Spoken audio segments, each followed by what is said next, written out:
di pala kami nakabiyahe. Nagtubos kami ng violation namin sa may smoke belching. Ayun, bagsak kami. Ang sukat daw ng tambucho namin ay 4.8. Ang dapat ay 2.5 lang. Para makakuha kayo ng mga tip kung saan yung pwestuhan ng ASBO. Sumali rin ako sa grupo ng sa Facebook, yung chat group nila. Maraming booking nila. Ay! Kapanood kita, Mards. Ikaw mo yan? Marks, Okay. Ingat. Kaya masasabi ko lang, nasa yung diskarte yan kung gusto mo kumita ng malaki dito.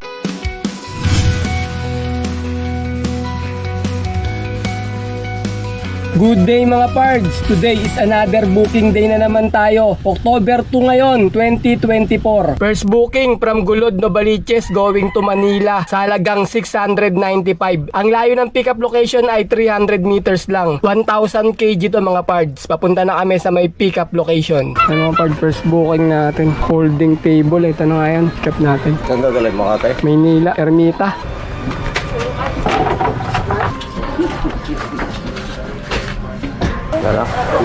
Picture.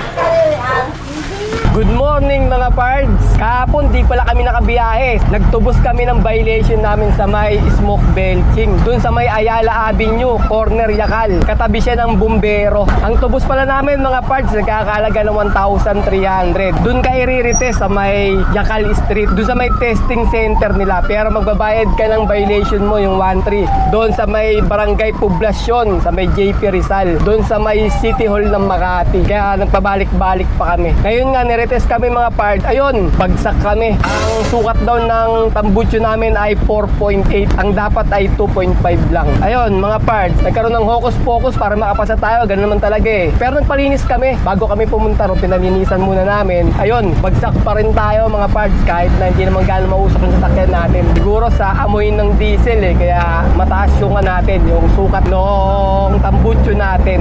Advice ko lang sa inyo mga parts para makakuha kayo ng mga tip kung saan yung pwestuhan ng ASBO. Sumali rin ako sa grupo sa Facebook, yung chat group nila sa may ASBO Monitoring L300 NCR. Ayun yung name ng grupo nila mga parts. Doon nagbabatuan sila ng mga pwestuhan ng mga ASBO. Halimbawa may nadaanan sila, binabato nila doon yung kung nasaan nakapwesto. Para magkaroon kayo ng mga tip mga parts, join din kayo doon. Napakagandang grupo yun. Para sa ating mga L300 FB, kahit yung mga H100 or Travis, basta diesel yung makina mo, sumali ka na para magkaroon ka ng idea kung saan yung mga pwestuhan nila. Drop off tayo mga parts. First booking drop off. Dito sa may Ermita, Maria o Rosa. Ayun na, yakit mo pa daw? Hagdanan lang, walang elevator. Nako, pagod yan. Tara, ayun na. So yung binayad mga parts, 800. May tip tayo na 100. Time check, saktong 12 PM. May pang second booking na tayo. From Manila going to San Mateo sa halagang 1,213. Ang layo ng pickup location ay 2.2 km. 1,000 kg to mga parts. Papunta na kami sa may pickup location. Pick up tayo mga parts. Recto tayo, Recto. Capital business ng Manila to. Dahil booking dito. Pinakamaraming booking dito. Uy! Kapanood kita, Mards. Ikaw mo na yan? Ikaw pala yung parts tayo na. Nagbablog ka din ako. Nakablog ako ngayon eh. Sabi ko na, papakilala kita. Ay, pick up po din yan? Oo, pumunta Batasan. Batasan. San Mateo ako. Sure tayo, Parks. Okay. Parks. Okay. Ingat. Sir, dito sir.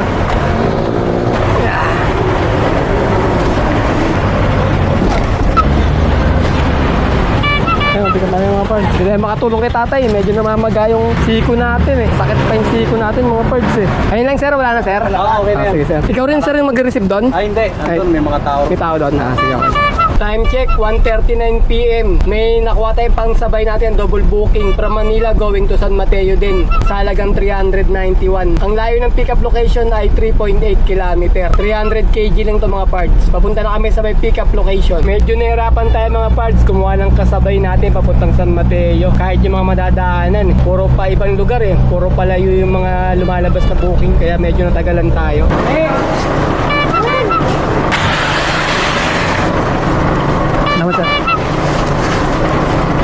Ayun lang? Lima lang? Ayun lang pala? Wala na pala. Ayun lang mga part. Pick up natin. Limang piraso. Ayun ma'am. Dito na lang. Sa baba. Dito. Salamat, ma'am.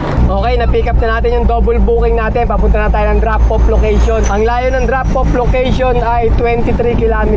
Alright, let's go! Ayun nga mga parts, medyo natagalan tayo sa pagkuha ng booking. Siguro dahil papunta nga ng San Mateo yung booking na kinuha natin. Kaya konti lang yung papunta ng San Mateo na pagsasabay natin. Meron naman papuntang mga Commonwealth, gaya ng Payatas din. Hindi natin nakuha eh. Sa ibang driver binigay, naunahan tayo. Kaya ngayon lang tayo halos nakakuha ng booking papunta ng San Mateo. Siguro kung gusto mong kumita ng malaki, nasa decision making mo rin sa pagkuha ng booking mga parts. Kung minsan maganda yung mga nakukuha natin, minsan hindi naman. Kaya kailangan talaga nasa decision mo ng pagkuha ng booking dito.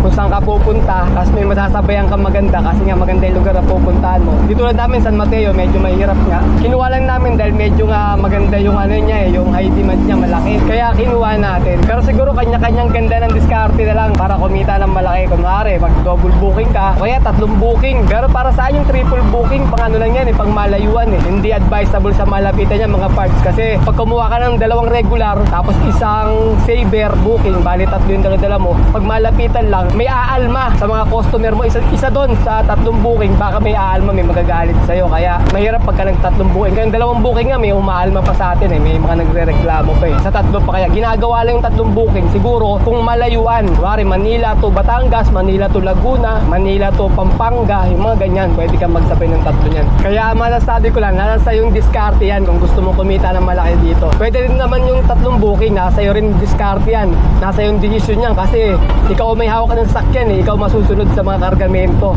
Yun nga lang, may magagalit lang mga customer sa'yo. Pag sa akin naman, pag kami nagagalit mga parts, ginagawa ko, halimbawa sa mga chat, panay pasensya lang ako, pasensya na po ma'am, ganyan. Hindi ko po alam, pasensya na po ma'am. Mga ganun lang, puro pasensya, anong pasensya. Kakalma rin yun, katagalan. Panay kahingi ng pasensya, pasensya, anong pasensya kanila. Maya-maya, kalmado na yun. Kasi mga parts, kung sasabayan mo yung galit nila, magagalit ka rin, pares kayo, hindi kayo magkakaintindihan. Hanggang sa hantong sa magsusumbong kay Lalamove, magre-report kay Lalamove yun. Tayo rin magiging talo sa bandang uli kasi tayo yung isususpinde. Sila hindi. Kahit isumbong mo pa sila, bihira yung sinususpinde yung yung customer. Kailangan nila Lalamove ng maraming customer eh. Ganun eh. Kaya tayo, pag sinuplong tayo, sinumbong tayo, tayo kawawa talaga mga parts. Kaya magpakumbaba na lang tayo. Kahit na alam natin tama tayo, ganyan, di ba? Para kumita tayo. Hindi tayo naiintindihan ng mga customer natin. Ganun lang, magpakumbaba ka na lang. Kung mataas yung ego mo, ano mo na lang, kainin mo na lang pansamantala. Wala man mawawala sa atin. Ayun yung base sa experience ko mga parts pagka bumibiyaya ako dito.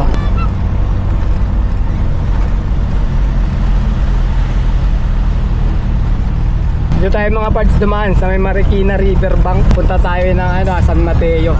Kasi malapit lang din naman sa Marikina yung drop-off nito eh. Halos bungad ng San Mateo to eh. San Mateo na tayo mga parts. Grabing daanan dito mga... Para na tayo nasa Baguio, zigzag. Paahon, ng tarik. Ang taas pala na ito. Nakasigunda pa naman ako. Buti, umahon. Grabe mga daanan dito, puro pahon. Tapos zigzag. Ang tatarik. Ayan o. Segunda to. Buti kaya ng segunda natin. O primera kasi gapang eh. Ngayon lang din ako nadaan dito eh. Tatarik ng mga kalsada. Puro zigzag tapos paahon. Grabe naman ito dinaanan natin. Buti hindi gano'ng mabigat yung dala-dala natin. Kung mabigat to, sigurado primera tayo dito eh. Patapos yung kalsada na zigzag. Ayan o. Pababa naman tayo. Grabe yung kalsada na ito, nakakaba.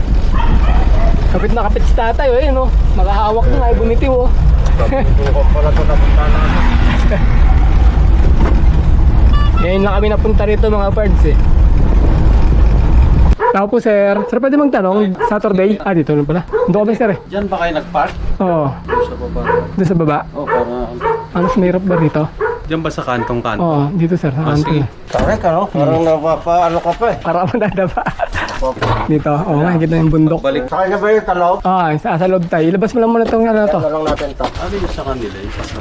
Galing din Divisoria? Oo, doon din sir. Mas maganda na dito mag-trip kaysa sa baba. Paahon doon eh. Oo. Oo, kasi paahon. Dito.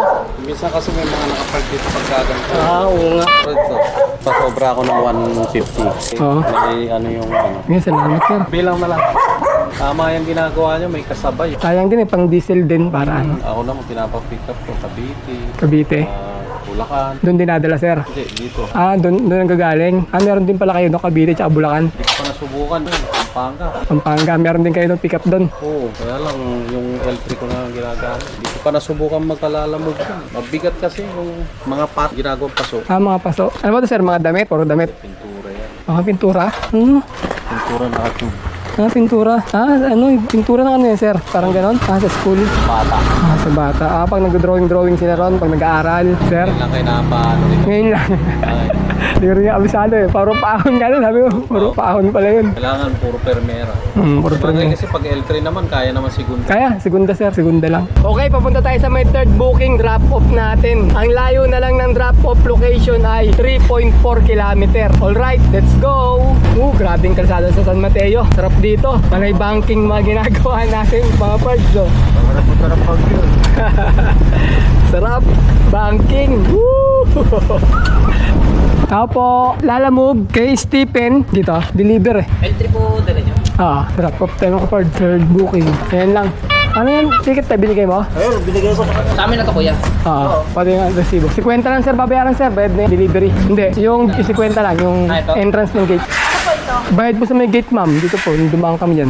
Nagbayad kami 50. Hindi ko na alam dito ma'am eh. Sinundan ko lang yung map ko. Sa inyo po yan ma'am. Sagot niyo po yung mga gate. Wala, walang iniwang pera sa amin. Yan, yung tao lang kami dito, kaya wala na kami pang-ako. Ayun, gano'n na lang ma'am. Kung okay lang naman kahit wala eh. Hindi naman din namin ano yun. Pero Iniwan sa amin pera. walang iniwan. Wala yung ano nyo, wala yung manager nyo dito nag-aaral. Binukod lang din po kasi parang binilin lang po sa amin. Sige, ganun na. Sige, okay lang. Time check, 4:31 PM. May pang-apat na booking na tayo. From Marikina, going to Parañaque, sa halagang 758. Ang layo ng pickup location ay 3.8 kilometer. 1,000 kg to mga parts. Papunta na kami sa may pickup location. Okay na po ma'am. Saan po yung bayad nito? Dun sa drop-off na? Okay, sige, salamat. Ang layo ng drop-off location ay 24 kilometer. Alright, let's go! Drop-off tayo mga parts. Ang apat na booking. Mga frozen meat para sa may sangyup. Sangyup yung nilibiran natin. Everyday is sangyup day. Okay mga pards, bali 7:30 natin natapos yung last booking namin doon sa may Baclaran. Nakaapat na booking tayo sa maghapon at ang kinita namin ay 2,445. Pagkatapos nakakuha kami ng 300 na tip, sabihin na natin naka 2,700 tayo. Pagkatapos nag-diesel kami ng 700 tapos 200 na pangkain, bali 900 yung mga pards. 2,700 minus 900 equals 1,800. Ayun mga pards, naka 1,800 tayo na malinis. Labas na rin yung pangkain, pan-diesel, saka yung commission nila Lalamove.